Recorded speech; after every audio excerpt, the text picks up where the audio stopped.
용납할 수 없고 타협할 수 없는 것, 비타협, 이런 제목으로 광야에서 시리즈 13번째 말씀 같이 나누겠습니다. 우린 지금 이스라엘 백성들이 모압 평지에서 가나안 땅에 들어갈 준비를 하는 장면 보고 있습니다. 지난 시간까지는 두 번째로 인구조사를 했고요, 또 슬로보아스의 딸들이 와서 우리 여자들한테도 땅을 상속해 주십시오 이렇게 요구하는 장면, 그리고 모세가 드디어 자기 후계자로 여호수아를 세우는 장면까지 봤습니다. 그래서 이제 가나안 땅에 세워질 하나님의 나라, 그러니까 하나님의 백성과 땅과 왕권이 차례로 준비되는 장면이 27장까지 나옵니다. 그리고 28장과 29장은 이제 가나안 땅에 들어가면 그들이 날마다 하나님 앞에 예배하면서 드릴 번제물에 대해서 먼저 말하고, 그 다음에 1년 내내 그들이 지켜야 될 절기들을 차례로 소개합니다. 그리고 30장에 가면 이렇게 주께 서원한 것, 약속한 것을 지키는 것이 얼마나 중요한지를 말해주고 있습니다. 그런 다음에 이제 오늘 본문 31장에 나오는데요, 가나안 땅에 들어가면 앞으로 계속 이제 정복 전쟁을 펼쳐야 될 것인데, 그 전쟁에 전초전 성격의 전쟁이 오늘 나옵니다. 하나님을 대적했고, 그래서 하나님의 백성 무려 24,000명이나 죽게 했던 미디안, 그 미디안과 전쟁하는 이야기가 나옵니다. 미디안과 이 전쟁 이야기는 광야에서 우리의 주인은 우리가 아니라 하나님이시라는 이 분명한 사실, 이 관계의 기본을 지키고 본질을 지키는 다른 중요한 하나의 방식을 다루고 있는 겁니다. 그래서 가나안에서 하나님의 백성들은 자기들이 이제 힘을 키우기 위해서 자기들 마음대로 자기가 원하는 전쟁을 해서는 안 된다는 것을 강조하십니다. 동시에 자기 마음대로 악을 용납해서도 안 됩니다. 무슨 말입니까? 힘 있는 자가 기준을 마음대로 세워서는 안 됩니다. 돈 많은 자가 윤리와 도덕과 상식의 기준이 되면 안 됩니다. 그러면 하나님이 무시당하고, 그러면 힘없고 무고한 사람들이 희생을 당하기 때문입니다. 동시에 힘 있는 자는 결코 손을 잡아서는 안 되는 악한 세력들을 용납하고 자기를 만족시키는 일이면 뭐든 하면서 살려고 할 것인데, 그 하나님이 허락하지 않으십니다. 25장에서 봤던 그 바알볼의 우상숭배와 음행 사건이 대표적인 예입니다. 오늘 본문 보면 그 일을 주도한 미디안과 싸우고, 또 특히 그 일을 사주한 발람을 제거하는 장면이 나옵니다. 뭘 보여줍니까? 하나님을 떠나서는 어떤 생명도 법도 없다는 것을 똑똑히 알라라고 하는 것입니다. 그간 하나님을 외면한 이 세상은 각 시대들마다 자기들만의 제국을 만들었고, 그 제국을 이끌 이념이나 철학을 만들어 왔습니다. 우리가 살고 있는 이 시대는 유독 옳고 그름이나 성과학, 의와 불의의 기준이 모호해진 시대입니다. 진리는 하나가 아니라 여럿이고, 한 종교나 사람이 진리를 독점할 수 없다고 말하고 있습니다. 그래서 이전에는 서로 자신이 진리라고 주장하면서 그것을 증명하면서 겨루는 것이 당연했습니다. 왜냐하면 진리는 하나밖에 없기 때문입니다. 근데 이제 진리는 여러 개고, 그러니까 설득하려고 하지 말고 그냥 상대가 진리라고 여기는 것 존중하자라고 하는 분위기입니다. 물론 상대를 존중하는 태도, 관용하는 태도는 예나 지금이나 우리가 지켜야 될 아름다운 미덕입니다. 꼭 필요해요.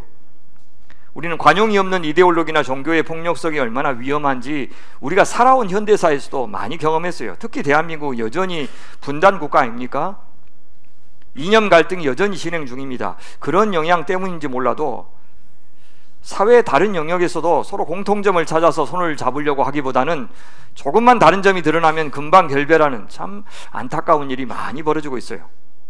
그런 점에서 다양성을 존중하고 서로 겸손하게 열린 마음으로 상대방에게 경청하기를 요구하는 이 시대의 경향이 저는 참 필요하고 중요하다고 하는 것 인정합니다. 하나님께서도 기본적으로 당신의 형상대로 지음받은 사람들이 이렇게 존중하면서 차이를 좁혀가고 또 이해해가며 살기를 무척이나 바라실 겁니다. 한번 생각해 보세요. 하나님은 이스라엘을요, 단번에 세계 최강국으로 만들어서 온 세상을 압도하게 하신 적이 한 번도 없습니다. 그래서 그의 힘 앞에서, 그의 위용 앞에서 다른 모든 나라들이 그냥 벌벌벌벌 떨게 하는 그런 나라 만드신 적이 없습니다. 이스라엘이 가장 번성했던 때가 여로보암 2세 때인데, 그때도요, 사실 여로보암이 엄청 강해진 것이 아니라 그때가 마침 그 아수르가 정권 교체기였어요. 그래서 잠시 약해진 틈을 타서, 혼란한 틈을 타서 북왕국에서 여로보암이, 남왕국에서는 아마샤가, 그의 아들 아사랴가 잠시 부강해지는 시절을 맞이했던 것 뿐입니다. 광야에서도 그랬잖아요. 자, 이스라엘 지나간다, 모두 비켜라. 그래서 말 안 듣는 사람들 다 처리하고, 아무리 우상 숭배하는 나라들이라고 해서 다 처리하고 없애버리고 그렇게 하신 것이 아니라, 우리 좋게 좋게 양보해라, 그러면 전쟁하지 않고 가겠다, 그렇게 했잖아요. 그게 하나님의 방법이었습니다. 자, 그건 맞는데, 그렇다고 해서 이런 다원주의적인 태도나 상대주의적인 태도, 절대 진리를 인정하지 않겠다고 하는 이 포스트 모던의 해체주의적인 경향에 대해서 우리 신앙인들이 전적으로 쌍수를 들고 환영할 마음도 없습니다. 사실요, 누가 어떤 말을 하고 행동을 한 것에 대해서 무조건 옳다, 그렇게 말하거나 혹은 전적으로 일리가 있다고 긍정했던 세상은 없고 앞으로도 그렇게 하지는 않을 겁니다. 그냥 인정해 주는 척 할 뿐입니다. 다들 속으로는 자기 기준으로 남을 평가하고 있고, 또 자기 주장이 옳다는 것을 입증하려고 글도 쓰고 말도 쓰고 하고 있습니다. 하나님의 진리가 유일한 참 진리라는 주장을 각자 자기 방식으로 거절하고 있었는데, 지금 우리 시대는 이제 그런 주장을 문제 삼지 말고 그냥 각자 알아서 믿고 싶은 대로 믿자, 그렇게 말합니다. 상대방에게 피해만 주지 않으면 뭐든, 뭘 믿든 뭘 말하든 상관하지 말라는 식으로 방치하는 경향이 좀 강해진 겁니다. 그 결과 세상이 좋아진 것이 아니라 점점 상대방에 대한 선의의 책임의식, 그러니까 공동체 의식이 현저하게 약화되고 있습니다. 좋은 의미에서 오지랖이 넓은 사람들이 줄어들고 있다는 뜻입니다. 자기가 생각하고 믿는 바가 옳다고 여기고 그 믿음의 근거에서 각자가 추구하는 선이나 덕, 아름다움이나 공공성 같은 것을 실천하려고 애쓰기보다는 각자 알아서 자기 기준 마련하면서 자기 취향에 맞게 사는 것을 더 장려하게 되었고, 그래서 개인주의가 심해졌어요. 참 좋은 의미의 공동체는 사라지고 지나치게 세상이 원자화되고 파편화되었습니다. 그 결과 어떻게 될 것 같아요? 정반대의 극단인 전체주의로 갑자기 돌변할 가능성이 많아졌어요. 왜요? 사람들은 원래 그렇게 자기만 생각하면서 자기에게만 처척하면서 살도록 지어지지 않았기 때문에 그런 겁니다. 자, 이런 세상에서 하나님의 백성들은 도대체 어떻게 살아야 될까요? 첫 번째, 저는 열린 마음과 바른 분별력을 갖고 살아야 된다고 봅니다. 진리는 하나이지만 그 진리를 독점하는 사람들은 아무도 없고 종교도 없습니다. 저희가 지금 개신교에 속해 있는데, 개신교가 하는 말은 다 옳고 나머지 종교에서 하는 말은 다 틀리다, 어떻게 그렇게 말할 수 있습니까? 개신교 안에도 어떤 교파, 어떤 교단, 어떤 신학자, 어떤 목사가 감히 나는 진리를 다 안다, 내가 하는 말은 다 옳다, 그렇게 주장할 수 있겠어요? 종교 다원주의를 인정할 수는 없지만 그렇다고 해서 개신교 독점주의나 장로교 제일주의를 옹호할 마음도 없습니다. 어찌 우리가 불교나 유교나 도교나 가톨릭에서 배울 것이 없겠습니까? 심지어 왜 칼 막스에게서 우리가 배우고 따를 것이 없겠습니까? 처음부터 끝까지 옳기만 한 것은 없고 온통 잘못인 것만은 없습니다.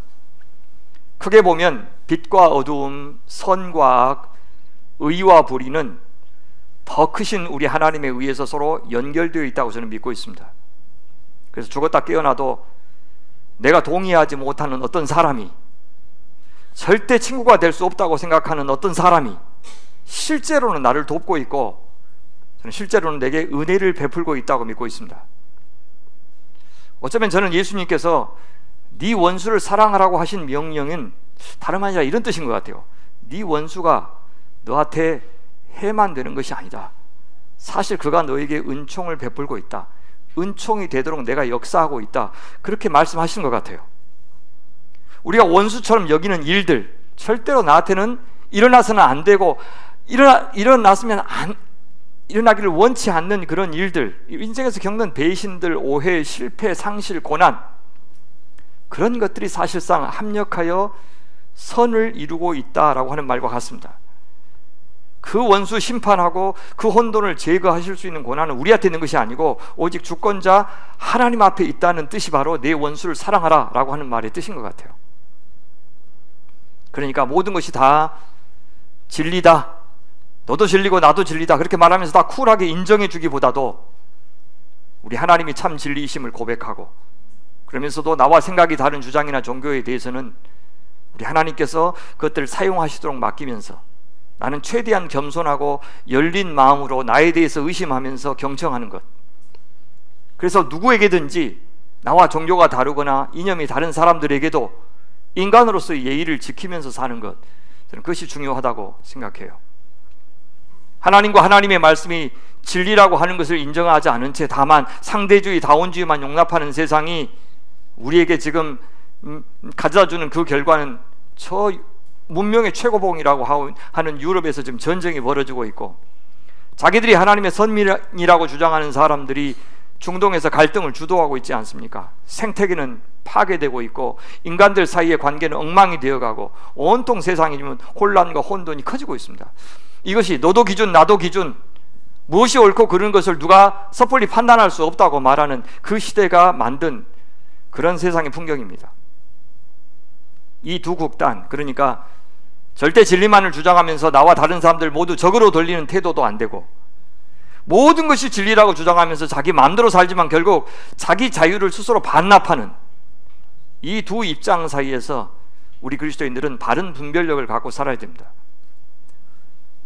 우리가 그들을 평가할 수 있는 것은 부족하지만 그래도 판단할 수 있는 것은 우리는 하나님이 계시다고 믿기 때문입니다.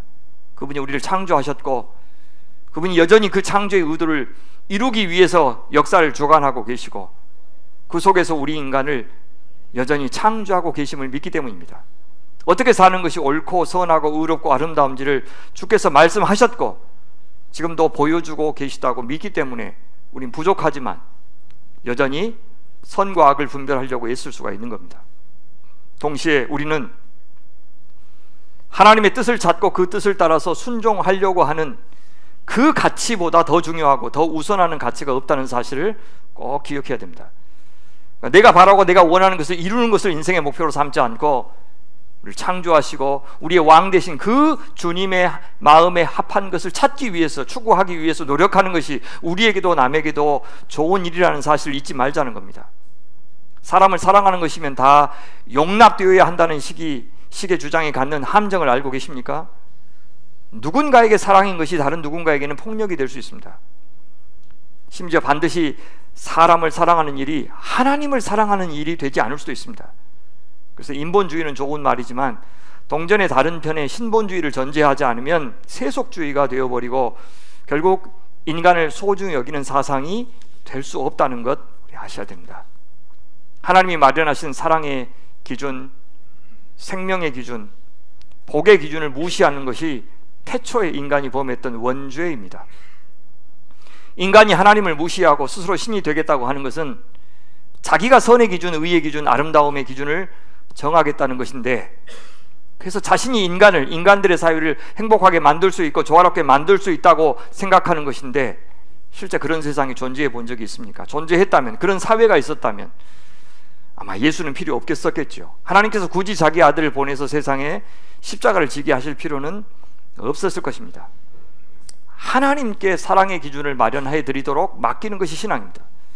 아무도 한 예술가의 작품을 마음대로 고치고 마음대로 배치하면서 그것을 사랑이라고 말할 수 없듯이 예술과 하나님의 뜻을 묻지 않거나 거스르는 것을 우린 사랑이라고 부를 수 없습니다. 그런 자유는 처음부터 주어진 적이 없습니다. 어떤 사람도 하나님처럼 이타적으로 그 기준을 적용할 사람이 없기 때문입니다. 그래서 우리는 어떻게 살아야 됩니까? 하나님 앞에서 우리가 우리 자신을 비우고 우리 자신을 상대화해야 됩니다. 그렇게 우리가 피조물임을 인정할 때, 진리이신 하나님, 창조이신 하나님 앞에서 그렇게 우리 자신을 비울 때 우리는 하나님으로 비로소 채워질 수 있습니다. 성령으로 채워질 수 있고 우리 안에 예수께서 거하실 수 있습니다. 하나님께서 우리에게 채워주시는 내용이 무엇입니까? 형제들에게서 받는 사랑입니다. 인정입니다. 진정한 권위입니다. 격려입니다. 찬사예요. 권한도 위임받고요, 힘도 위임받습니다. 인생에서 우리가 숱하게 경험하는 성취, 소유, 그런 것들로 하나님께서 우리에게 채워주십니다. 하나님이 채워주시는 그 모든 것들의 공통점이 뭐냐? 바로 은혜요, 선물이라는 겁니다. 내가 인간임을 인정할 때, 내가 피조물임을 인정할 때, 나는 광야의 존재요, 나는 불임의 존재인 것을 인정할 때 우리는 비로소 은혜로 채워지고 환영받는 존재가 되는 겁니다. 사랑받는 존재가 되는 거예요. 내가 스스로 취한 것으로 얻었다고 생각하는 것으로는 결코 상대방의 사랑을 받을 수가 없어요. 그 권력 가지고는 결코 다른 사람을 섬길 수가 없고 생명을 만들어낼 수가 없는 것입니다. 그 힘이나 소유나 명예가 선물일 때만 그것이 나를 인간답게 하고 타인을 사랑하는 도구가 되고 생명을 생명답게 하는 하나님의 도구가 될 수가 있는 것입니다. 광야에서 스스로 생존할 수 있는 사람은 없습니다. 아무리 사람 수가 많아도 안 됩니다. 아무리 유능한 사람이 많아도 안 됩니다.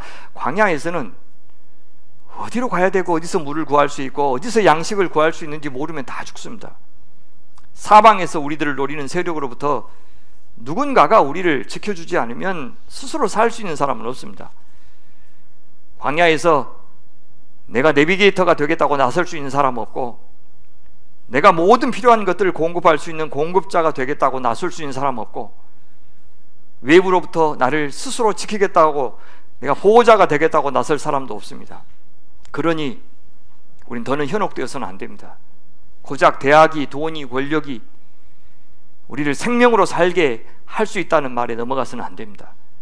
단호하게 거절해야 되고 때로는 맞서야 합니다. 때로는 타협하지 않는 대가를 치를 작정도 해야 됩니다. 나의 궁극의 내비게이터가 되시고 나의 공급자요 보호자가 되시는 나의 목자 하나님 끝까지 붙들기 위해서 우리는 아닌 것은 아니라고 말할 수 있어야 됩니다. 그런 것을 요구하지 않은 채 그냥 좋은 게 좋다는 식으로 다 용납하는 것을 우리 신앙이라고 불러서는 안 될 것입니다. 오늘 본문에서 우리는 하나님께서 이스라엘 백성들에게 이제 미디안과 전쟁하라고 명령하시는 것을 보는데, 이것은 하나님께서 모든 존재하는 것들을 다 인정하는 것은 아닌 것을 보여줍니다. 아닌 건 아닌 거예요. 하나님께서는 절대 하지 말라고 하시는 것이 있습니다. 그 경계 지우고 그 기준을 무시하는 것은 하나님을 지우는 것과 같아요. 내가 하나님이 되겠다고 하는 것과 같습니다. 그 경계, 그 기준을 찾아가는 노력은 겸손하게 해야 되지만 그거 자체가 의미 없다라고 무시하면 안 되는 것입니다. 광야 여정 가운데 이런 특정한 세력과 맞서서 전쟁하도록 명령하신 것은 이번이 처음입니다. 에돔은 피해가라고 하셨죠. 암몬과 바산은 그들이 먼저 싸움을 걸어오니 어쩔 수 없이 맞섰을 뿐입니다. 물론 광야 여정을 시작하기 전에는 아말렉 자손에 대해서만은 싸우라고 명령하신 적이 있죠. 그렇다면 누구를 용납하고 누구는 용납할 수 없는지를 하나님만 정하실 수 있다는 것입니다. 이것은 당시 주변 나라들이요 사적인 욕망을 채우기 위해서 전쟁했던 모습과는 아주 다릅니다. 이스라엘은 약탈과 영토 확장과 권력 강화만을 명분으로 삼아서 절대 전쟁에서는 안 되는 그런 존재였습니다. 시대 정신을 따른 전쟁을 해서는 안 되는 그런 나라가 바로 이스라엘이었습니다. 이스라엘의 전쟁은 항상 거룩한 전쟁이어야만 했습니다. 전쟁 자체를 어떤 사람들은 하나님의 성품과 어울리지 않는 일이다, 있을 수 없는 그런 일이다 이렇게 주장하는데 그건 너무 순진한 생각입니다. 그렇다면 무자비하게 살육하고 약탈하고 강간하는 문화 속에서 하나님답게 그 대적들로부터 자기 백성을 지킬 방법이 무엇이란 말입니까? 비폭력 무저항의 방법으로 대적들을 감화시켜서 광야에서 자기를 안전하게 지키고 가나안 땅에서 공존할 수 있었는데 이스라엘이 하나님이 그렇게 안 하신 겁니까? 에돔처럼 모압처럼 암몬처럼 아말렉처럼 가나안의 세력들처럼 이스라엘을 인정하지 않고 공격해 오면 어떻게 해야 된다는 말입니까? 하나님은 전쟁을 명령하시지만 동시에 철저하게 그 전쟁의 한계를 두심으로써 최대한 하나님의 성품에 어울리는 전쟁이 되게 하셨습니다. 그러니 함부로 전쟁하면 안 되었던 겁니다. 그것이 오늘 우리의 기준에 보면 좀 낯설게 보이고 잔인하게 보이고 또 못 미치게 보일지라도 그렇게 하셨습니다. 동시에 어느 시대든지 과거에 썼던 그 방법대로 똑같이 전쟁하라고 하시지도 않습니다. 무슨 말입니까? 이스라엘이 전쟁하는 중에 항상 하나님은 당신의 공의와 정의를 펼치셨고 당신의 사랑과 자비를 베푸셨습니다. 오늘 우리도 여전한 영적인 싸움이 있는데 사도 바울은 우리가 싸워야 될 싸움을 바로 선한 싸움, 믿음의 선한 싸움이 되게 하라고 명령하셨습니다. 뭐가 선한 싸움입니까? 싸움의 방법, 싸움의 동기에 있어서 세상과는 구별되는 싸움을 거룩한 싸움입니다. 그것이 선한 싸움입니다. 싸우는 것은 불가피하지만 바로 그 싸움에서 하나님의 성품이 드러나게 해야 되고 하나님의 영광이 드러나고 하나님의 뜻이 이루어지는 싸움이 되게 하는 것입니다. 그것이 선한 싸움이에요. 우리가 우리 욕심대로 싸우고 우리 방법대로 싸우면서 하나님께서 다 하셨다고, 그 몇 푼 하나님 앞에 드리는 것으로 하나님께서 다 하셨다고 말로만 고백하는 것은 아니 되는 것입니다. 하나님이 허용하지 않으신 것을 우리가 괜찮다고 허용하는 것은 월권입니다. 쿨해 보이고 관대하게 보여도 그것은 하나님과 우상을 겸하여 섬기는 것에 다름 아닙니다. 그건 사랑도 아니고 충성도 아닙니다. 그것은 죄입니다. 뭐가 죄인지 뭐가 의고 불의인지를 결정하는 일에는 대단히 순종해야 하지만 죄와 타협할 여지가 없다는 사실은 분명히 해야 됩니다. 우리가 그렇게 하나님을 거역해서 월권을 하면 어떤 의미 있는 관계도 형성되지 않고 어떤 생명도 나오지 않는다는 것을 기억해야 됩니다. 진리가 주는 참 자유가 없으면 거기엔 생명이 없고, 동시에 진리의 순종, 즉 거룩이 없으면 거기엔 생명이 없습니다. 거룩한 자유, 사랑으로 역사하는 자유에만 생명이 있습니다. 하나님을 외면한 채 내가 하고 싶은 대로 다 하는 자유에는 생명이 없다는 뜻입니다. 따라서 대화하고 기다리고 관용하고 심지어 배우고 포용하고 어울려 같이 사는 노력 계속해야 되겠지만, 동시에 결국 타협할 수 없고 용납할 수 없는 것들도 있다는 사실을 분명히 해야 됩니다. 그러면서도 세상에 존재하는 그 어둠, 그 악, 그 불의, 그 죄악들, 그 혼돈들을 통해서 그것들을 넘어서는 무언가를 창조하실 수 있는 하나님의 지혜, 하나님의 능력, 하나님의 솜씨에 대한 굳건한 믿음이 우리 그리스도인들에게 있어야 합니다. 그럴 때 우리는 하나님의 그 긴 침묵 속에서, 이해할 수 없는 하나님의 조치 속에서 끝까지 하나님을 신뢰하면서 그 믿음의 자리를 고수할 수 있고 끝까지 선한 싸움을 싸울 수 있습니다. 그 어둠, 그 죄, 그 악, 그 혼돈마저도 선과 의를 창조하시는데 하나님은 사용하실 수 있다는 뜻이고, 더 나아가서 우리의 빛을, 우리의 선을, 우리의 의를 더욱 온전하게 하시는데 그것들을 사용하실 수 있다는 말입니다. 왜냐하면 하나님의 빛은 완전한 빛이고 영원한 빛이지만 우리의 빛은 영원한 빛이 아니고 완전하지도 않기 때문입니다. 아무리 노력해도 내가 인간이라는 사실, 우리가 개신교라는 한계, 장로교라는 한계, 한국인이라는 한계, 남자라는 여자라는 한계, 내가 살아온 배경의 한계를 우리는 절대 벗어날 수가 없습니다. 우리는 진리를 믿는다고 믿지만 깨어진 진리를 믿고 있고, 깨어진 교리를 붙잡고 있고, 깨어진 공동체 안에서, 깨어진 인간 안에 보호하신 예수님을 담고 있는 존재들이라는 것을 꼭 기억해야 됩니다. 하나님의 진리는 온전하지만, 그래서 얼굴과 얼굴을 맞대고 그 진리와 대면할 날 오겠지만, 그날이 오기 전까지는 우리의 선, 우리의 의, 우리의 기도, 우리의 찬양, 우리의 설교, 우리의 진리는 온전하지 않습니다.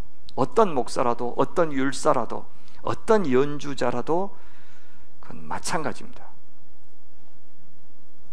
주중에 우리가 제가 결혼 20주년입니다. 와 해서 뭐 아내한테 하나도 뭐 해준 게 없어서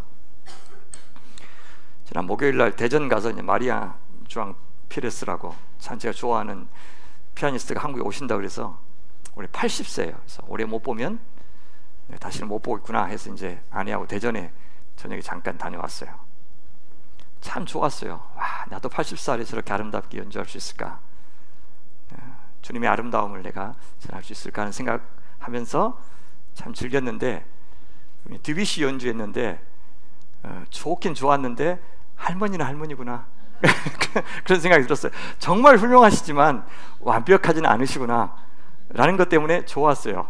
완벽했으면 숨이 막혔을 것인데, 아 그래 할머니시구나, 젊은 이면찬이 하는 그 연주에 비하면 애쓰기는 애쓰는데 힘이 안 느껴지는구나 하면서 완벽하지 않아서 너무 좋았어요. 어떤 사람도 완벽하지 않아요. 그런데 주께서 놀랍게도 그 온전하지 못한 빛은 우리 앞에 놓인 그 어둠, 그 악, 그 죄들을 통해서, 혹은 나의 연약함을 통해서, 고난을 통해서, 악한 세상을 통해서 그 나의 부족함을 온전케 하시는 거예요. 완벽한 사람만, 갖춰진 사람만 들어 쓰는 것이 아니라 하나님 나한테 이런 여건 주시고 이런 재능 주셨다면 제가 훨씬 하나님 앞에 귀하게 쓰임 받을 것인데 지금 저를 왜 이렇게 궁지에 몰아넣으십니까? 늘 한계 속에 가두십니까? 그렇게 말할 때 주님은 아니야, 그 깨어진 그 상태가, 그 조건이 네가 그 약할 때 오히려 나를 드러내기에 훨씬 더 좋아. 괜찮아, 괜찮아. 그렇게 말씀해 주신다는 것입니다. 그러니 우리는 내가 최종적이고 절대적인 의요 진리인 것처럼 절대 오만하게 굴어서는 안 됩니다. 죽을 때까지 순종하려고 애쓰면서도 항상 어느 정도는 나를 의심하며 나는 잘 모른다 라고 말하면서 안 만큼, 더듬어서 만져지는 만큼 하나님 앞에 살려고 애를 쓰고 사랑하면서 살려고 애를 쓰고, 그러면서도 열린 마음으로, 겸손한 마음으로, 낮은 마음으로 살아야 할 것입니다. 지금 이스라엘 백성들은 모압 평지에 와 있어요. 이제 죽기 직전에 모세에게 남겨진 과업이 두 가지인데, 하나는 미디안과 싸우는 일이라고 하시고요, 다른 하나는 이제 신명기에 나올 고별 설교하는 일입니다. 둘 다 가나안에서 이루어질 하나님 나라를 준비하는 것인데, 하나는 몸소 준비하는 것이고 다른 하나는 말로써 이제 준비하는 것입니다.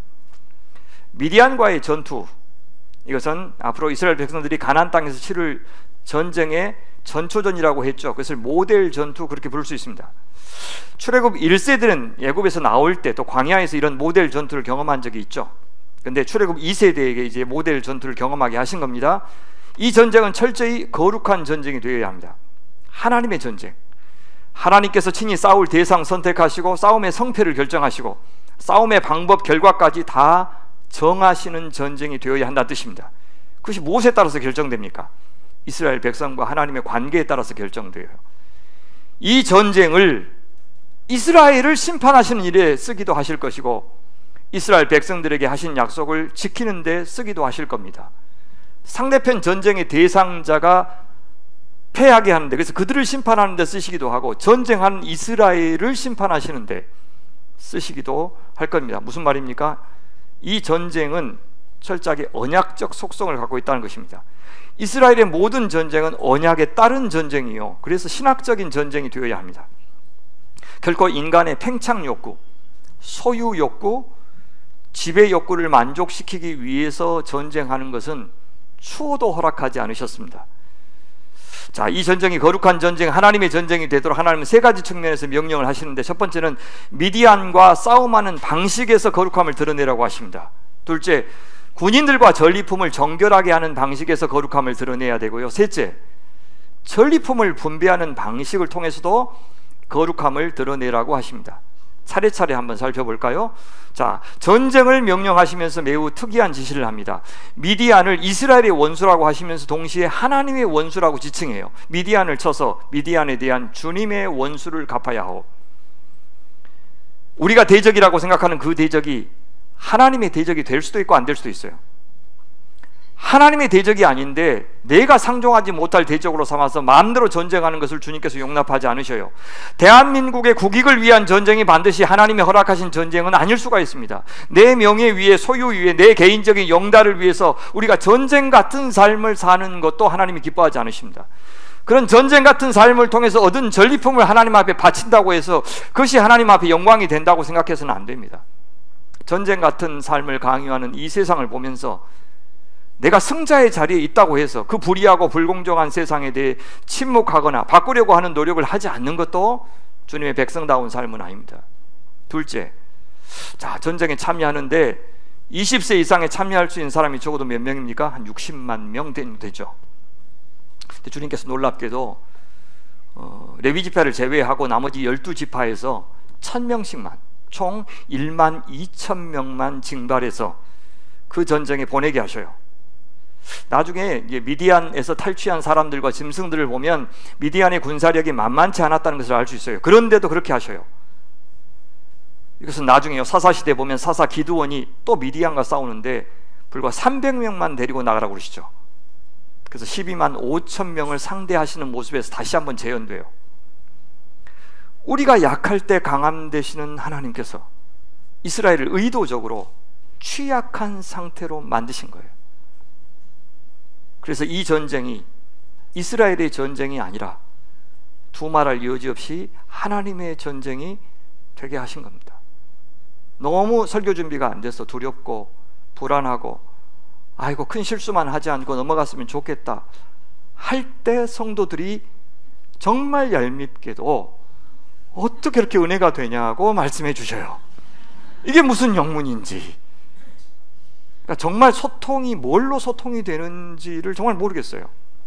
훌륭한 이 스크립트가, 원고가 좋은 설교를 보장하는 것이 아니고 어쩌면 정말 두렵고 떨리는 마음, 가난한 마음이 오히려 소통의 기본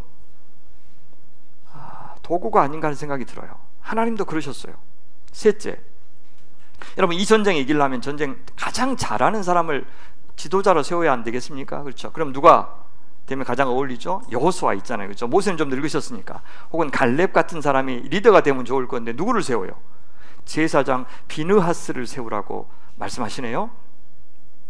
이 전쟁을 철저히 신학적인 전쟁, 언약적인 전쟁이 되게 하신 거예요. 왜 제사장 비느하스를 세웠는지 우리는 짐작할 수 있어요. 25장에서 시딤에서 벌어진 사건 기억하시죠?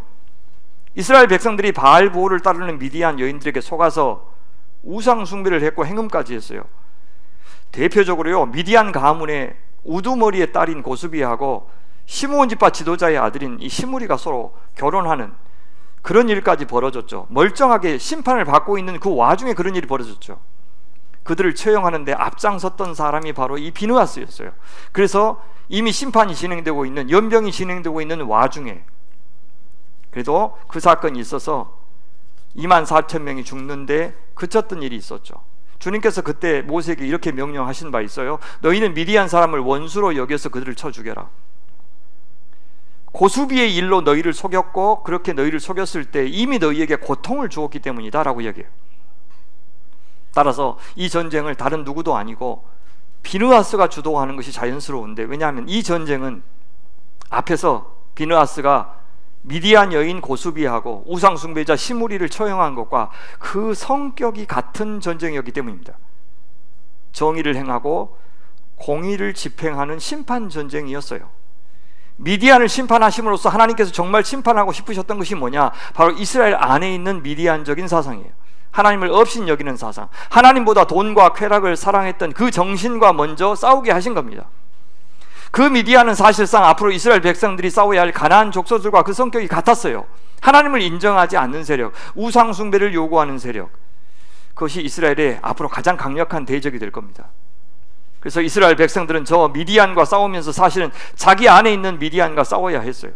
내 안에 내가 키운 미디안이 그대로 있으면 절대 전쟁에서 이길 수 없고, 설령 가나안 땅을 차지한다 해도 하나님의 백성은 그 땅의 복은 누릴 수가 없게 됩니다. 넷째, 자, 심판을 위한 전쟁이기 때문에 진멸을 명령하셔요.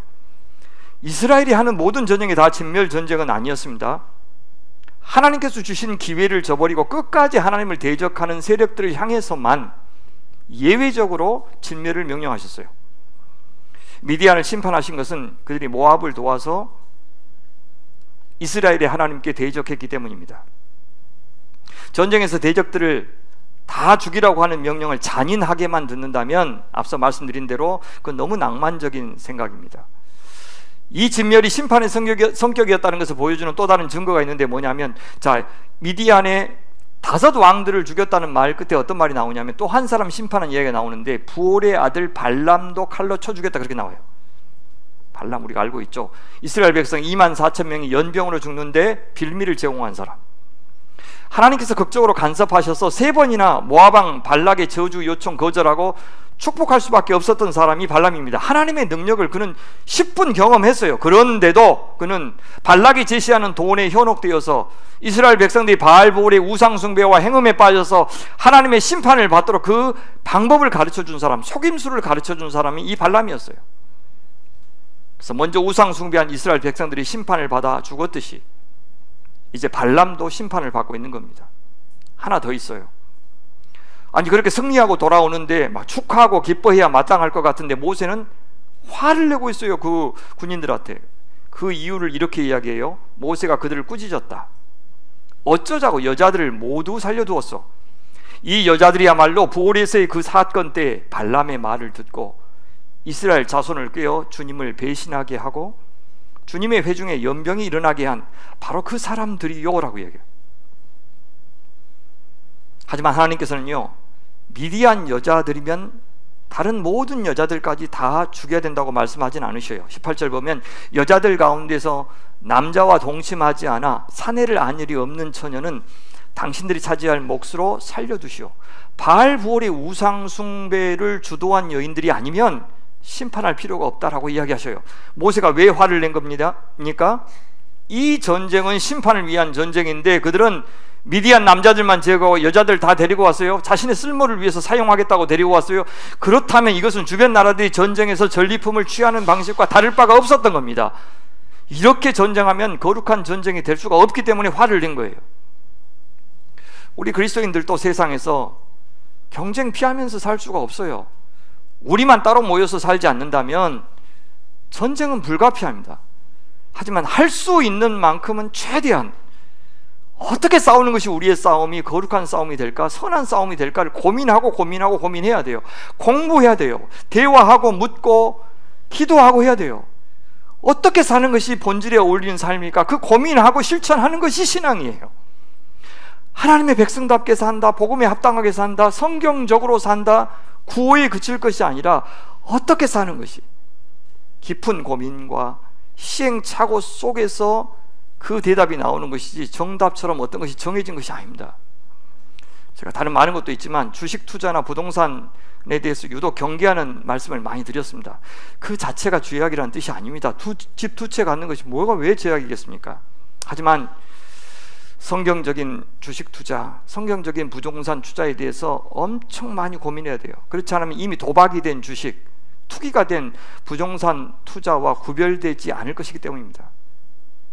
어떻게 벌든지 간에 돈 많이 벌어서 헌금 많이 하는 것, 어떻게 그것이 하나님 앞에서 거룩한 전쟁이 될 수 있겠습니까? 어떤 정당을 지지하고 정치인들을 평가하고 국가 정책에 대해서 평가하는 일에도 할 수 있는 만큼 동원하고 공부하고 노력해서 어떻게 하는 것이 하나님의 싸움에 동참하는 것이지 고민해야 돼요. 맹목적인 지지도 무조건적인 비판도 아니고 정신 똑바로 차리고 어떤 선택이 하나님의 싸움에 참여하는 선택이 될 것인지를 깨어서 내가 안다고 생각하지 말고 열린 마음으로 공부하면서 그렇게 결정해 나아가는 것이 그리스도인의 삶입니다. 자, 그렇게 싸움의 방법을 통해서, 싸움을 통해서 이스라엘은 하나님의 거룩하심을 드러내야 되고, 두 번째, 전리품과 군인들을 처리하는 방법을 통해서 거룩함을 드러내라고 하셔요. 자, 주변 나라들이 전쟁하는 가장 큰 목적이 뭐라고요? 땅보다는 전리품이라고 그랬습니다. 특히 곡물을 수확할 때 자주 전쟁을 걸어왔어요. 한해 수고해서 거둔 고식들을 한꺼번에 다 빼앗아 갔습니다. 또 노예들로 쓰려고 포로도 끌고 가고 또 여인들도 많이 끌고 갔어요. 이스라엘은 절대 그런 목적을 위해서 전쟁해서는 안 되었습니다. 그렇다고 해서 아예 전리품을 취하지 말게 하신 것도 아닙니다. 전쟁의 성격에 따라서 다르게 하셨어요. 자, 아까 진멸명령, 하나님께 철저하게 저항한 대적들의 것들은 하나도 취하지 못하게 하셨어요. 모조리 다 불태우게 하셨어요. 근데 그 명령을 거절했던 사람 여러분 아간 아시죠? 그죠? 여호수아 7장에 아간 같은 사람이 철저한 진멸을 명령하셨는데 몰래 취했기 때문에 그들이 오히려 심판을 받는 겁니다. 어느 정도를 취할 수 있는지는 그 하나님이 정하신 전쟁의 정도에 따라 달랐어요. 자, 이스라엘이 미디안을 쳐서 승리하면서 전리품을 취해 오는데요, 어떻게 분배할 것인지를 명령하시기 전에 그것들을 어떻게 처리해야 되는지를 명령하셔요. 우선 전쟁에 참여한 군인들은 진 밖에서 7일 동안 머물면서 정화 과정을 거쳐야 돼요. 그들이 입었던 옷, 그들이 사용했던 병기들도 다 정결해지게 하는 의식을 통과하라고 합니다. 자, 어떻게 하면 부정을 다 벗겨낼 수 있어요? 불에 태울 수 있는 금속들은 불에 넣었다가 꺼내라고 하십니다. 불에 넣으면 다 타버리는 것들은 물에 담갔다가 꺼내라고 하십니다. 입었던 옷은 7일째 되는 날에 빨아서 깨끗하게 하라고 합니다. 그렇게 한 다음에야 진 안으로 들어올 수 있었습니다. 이런 의식이 꼭 유독 이스라엘에게만 있었던 것은 아닌데 이렇게 철저하지는 않았어요. 다른 나라들은. 이것은 하나님에게 전쟁이라고 하는 것은 결코 즐거운 일이 아니라 불가피한 일이었음을 보여주는 겁니다. 어떤 사람이든 하나님의 형상대로 태어나지 않은 존재는 없을 것인데 어찌 그 생명을 다른 생명이 죽이는 것이 좋은 일이 될 수 있겠습니까? 또 우상을 숭배하는 자들이 사용했던 모든 것들, 모든 일상의 도구들, 이것들 역시도 하나님은 부정한 것으로 간주했고 그 땅도 부정한 땅으로 간주하셨어요. 이것이 우리에게 주는 메시지는 무엇일까요? 우리는 너무나도 망가지고 죄악된 세상에서 살고 있습니다. 이 세상에서 우리가 무엇을 하든지 아무리 우리 나름으로는 하나님을 의지하면서 마음을 지키고 믿음으로 한다고 하지만 그렇게 해서 얻은 성과가 온전히 깨끗하다, 온전히 주님께서 기뻐하실 만한 것이다, 그렇게 말할 수 있는 사람은 아무도 없습니다. 시스템 자체가 왜곡되어 있기 때문에, 저는 기울어진 운동장에서 우리가 살고 있기 때문에 저는 너무 많은 수혜를 입었어요. 너무 좋은 부모님에게서, 너무 좋은 친구들, 너무 좋은 스승님들 만나서 공부할 수 있었고 도움을 받을 수 있었어요. 너무 불공평해요. 너무 많이 주셨어요. 그런데 이렇게 해서 얻은 결과를 가지고 이게 내가 수고했다, 그래서 내가 누려야 된다, 어떻게 감히 그렇게 이야기를 하죠? 그 좋은 하나님의 은혜의 선물들을 내가 온전하게 하나님의 영광과 이름을 위해서 사용해 본 적도 없어요. 하려고 노력하지만 저는 그렇게 못 살았어요. 그런 점에서 세상에 깨끗한 부자는 없습니다. 교회마저도 온전히 깨끗하다 할 수 없는데 어찌 이 망가진 세상, 기울어진 운동장에서 완벽하지 못한 내가 해서 얻은 결과를 온전히 깨끗하다, 거룩하다 할 수 있겠습니까? 우리는 그 성취한 것이 소유든지 명예든지 그 무엇이든지 간에, 그래서 그것들이 세례를 받게 해야 됩니다. 철저하게 하나님의 용서와 긍휼 앞에 내어놓아야 됩니다. 그래서 그것이 하나님의 것이 되게 해야 됩니다. 기도한다고 충분하지 않고 무슨 의식을 거행하면 그냥 되는 것도 아닙니다. 끊임없이 고민해야 됩니다. 할 수 있거든 부당하고 부정한 시스템 자체를, 사회 구조 자체를 바꾸는 일에 가담해야 되고, 그 결과로 얻은 것들이 어떻게 써야, 어떻게 쓰임 받아야 하나님 나라와 의를 위하여 사용될 수 있을지를 성실하게 고민해야 됩니다. 그것이 우리가 치러야 될 정결 의식이에요. 물론 목사로서의 고민이 다르고 성도님들로서의 고민이 다를 겁니다. 하지만 세상 사람들은 한 번도 하지 않았고 할 필요가 없다고 생각하는 고민을 우리는 해야 됩니다. 무엇이 본질에 맞는 우리 삶에 대한 해석인지 평가인지 고민해야 된다고요. 세 번째, 전리품을 분배하는 과정에서도 이스라엘은 하나님의 백성다워야 했습니다. 하나님의 성품에 어울리게 분배하라고 하십니다. 이 승리가 하나님의 승리였다면 이 전리품도 하나님의 것입니다. 그래서 정결 의식을 통해서 그것을 확인하게 하셨죠. 분배 과정을 통해서도 이 본질을 반영하게 하십니다. 첫째, 어떻게 분배하냐면 전쟁에 참여한 군인들이 절반 갖고 나머지 진에서 기다리고 있는 12지파 회중들이 절반을 갖게 합니다. 아무리 하나님의 전쟁이라고 해도 전쟁에 참여한 사람들의 수고를 높이 평가해 주고 있습니다. 우리도 그래요. 수고한 이들을 칭찬하고 감사를 표시하는 일에 인색해서는 안 되는 겁니다. 하나님의 은혜를 망각할 만큼 지나치게 인간을 추앙하는 것도 문제이지만 너무 냉정하게 하나님의 영광만을 그렇게 너무 앞세우면서 인정머리 없이 사람들의 수고와 애씀을 저는 간과해서도 안 된다고 생각해요. 그런데 여기서 중요한 것은 전쟁에 참여하지 않는 자들에게도 전리품을 나누어 주었다는 사실입니다. 각 지파에서 1000명씩만 징발하라고 명령했던 거 기억하실 겁니다. 그것은 이 전쟁이 얼마나 하나님의 전쟁이었는지를 알게 하시려는 의도가 있었습니다. 그러니 분배할 때도 이 원리를 적용해야 됩니다.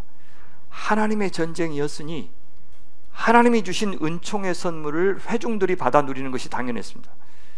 군인들은 한 명도 희생되지 않음으로써 전쟁터에서의 은혜를 누렸다면 회중들은 전리품을 받음으로써 은혜를 누리게 하신 겁니다.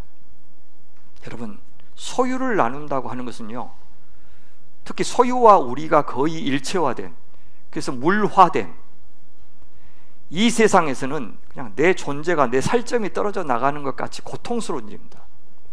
자식도 부모도 교회도 하나님도 버리게 하는 것, 인간을 인간 되게 하는 염치와 체면과 양심과 명예까지 내팽개치게 만드는 것이 돈 아닙니까?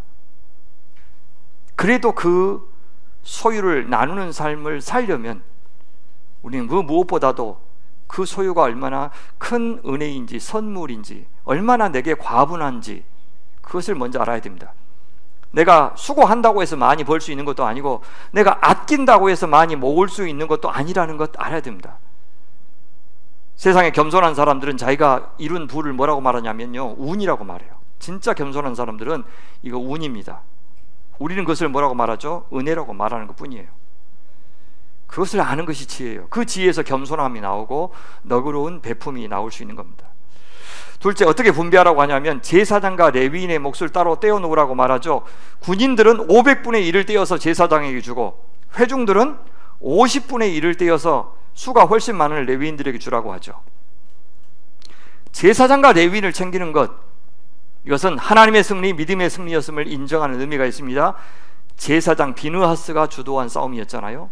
오늘 우리도 감사 헌금을 하거나 혹은 기부나 자선을 하는 것, 그래서 어떤 식으로든지 하나님과 이웃을 위해서, 선교를 위해서 우리의 소유를 나누는 것, 이것이 제사장과 레위인을 챙겼던 바로 그것을 적용하는 의미가 될 것입니다.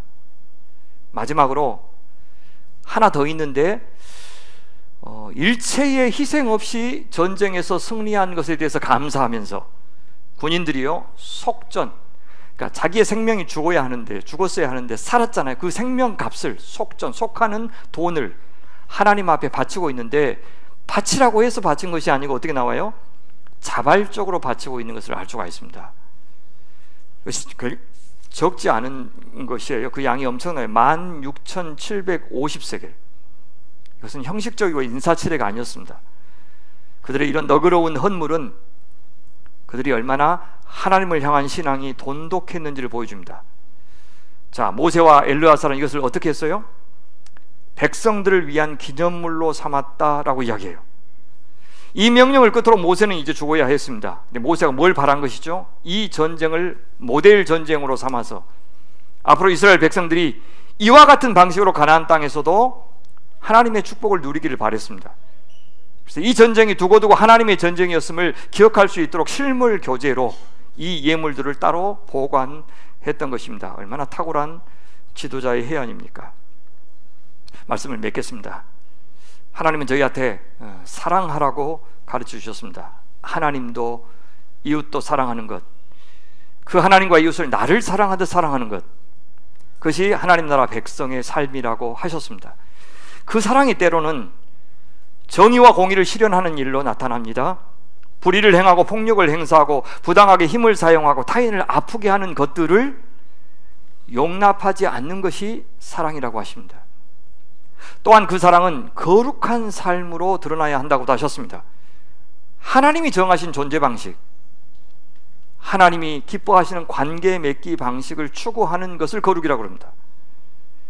하나님이 우리를 창조하시면서 정하고 부여하신 그 의미, 그 가치, 그 목표, 그 방향이 옳다고 믿는 것, 그것이 사랑입니다.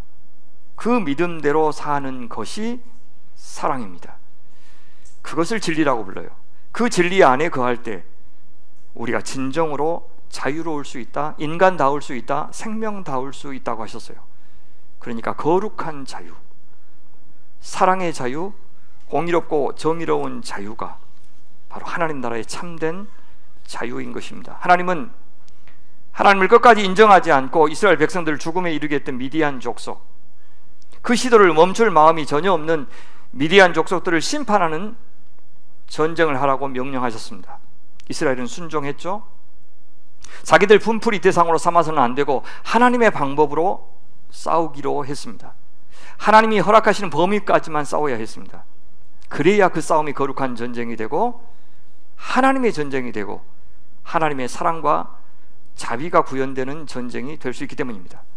하지만 그것은 불가피한 폭력이었습니다. 하지만 폭력성 자체가 갖고 있는 혼돈과 악과 무질서마저도 목적이 선하다고 해서 정당화되는 것은 아닙니다. 그래서 전쟁에 참여한 자들이 정결의식을 거쳐야 했던 것입니다. 이렇듯 오늘 우리가 우리 수준에서 선하다, 의롭다, 진리다 하는 모든 생각들, 모든 사상들, 모든 주장들 역시 정화해야 됩니다. 세례를 주어야 합니다.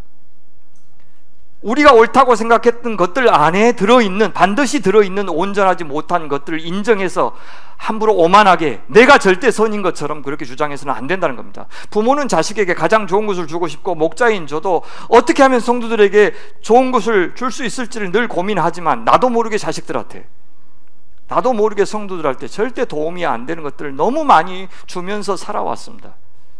마땅히 그랬을 것이라고 전제하면서 우리는 살아야 됩니다. 그것이 정화고 그것이 세례입니다. 그래야 그것들 안에 내재된 악에 의해서 언젠가 우리가 삼킴을 당하지 않을 수가 있는 겁니다. 저는 세상에서 돈과 권력을 이겨본 사람을 못 봤습니다. 못 봤어요. 우리가 죽어야, 우리가 비워져야, 우리가 낮아져야 그 것들이 우리를, 우리 자식들을, 우리 공동체를 죽이지 않을 수 있습니다. 십자가에 그것들을 못 박아서 그 돈과 권력, 그 자기 확신, 그 자기 의를 상대화하고 해체할 때, 그래서 온전히 그것들이 원주인이신 하나님께 귀속되고 그래서 하나님의 도구가 되게 할 때, 그때 비로소 우리가 살 수 있고 그것들도 생명의 수단으로 이용될 수가 있는 것입니다. 전리품 분배 장면 보십시오. 거기서도 하나님의 거룩함이 드러났잖아요. 기계적인 균형을 추구하지 않았어요.